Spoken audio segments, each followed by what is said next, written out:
Hi, my name's Juliet, and today I want to talk about how to get your formatting correct in Scrivener 3 for Windows if you want to use an image as the title of your chapters and still have an entry in the table of contents.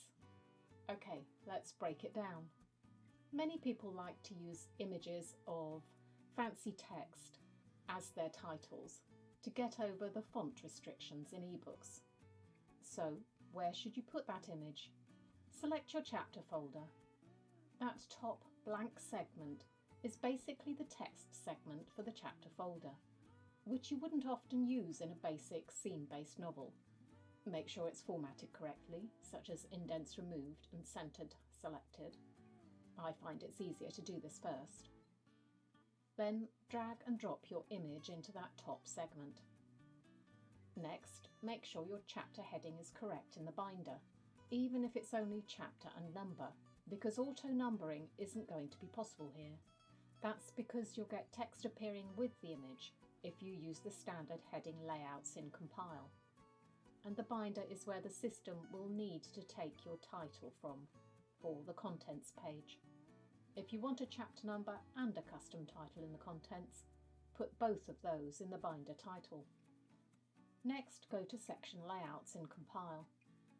Make sure you know what section type you've selected for your chapter folders first. In Assign Layouts, what you want to select is New Section with a page break at the top. I know this seems counterintuitive, but what you're doing is basically taking text from the page, which is a scene. The page break is what is going to give you your contents page entry. All page breaks automatically give you a contents entry.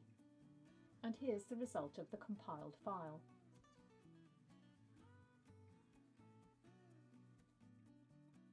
Now I have one other thing to show you.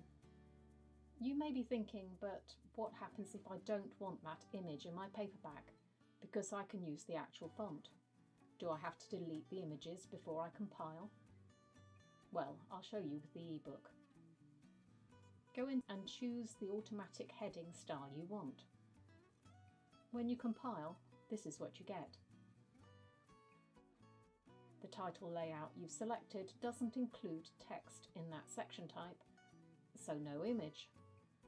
Therefore, it's not a problem at all. Thanks for watching, and if you've subscribed, I'll see you again next time.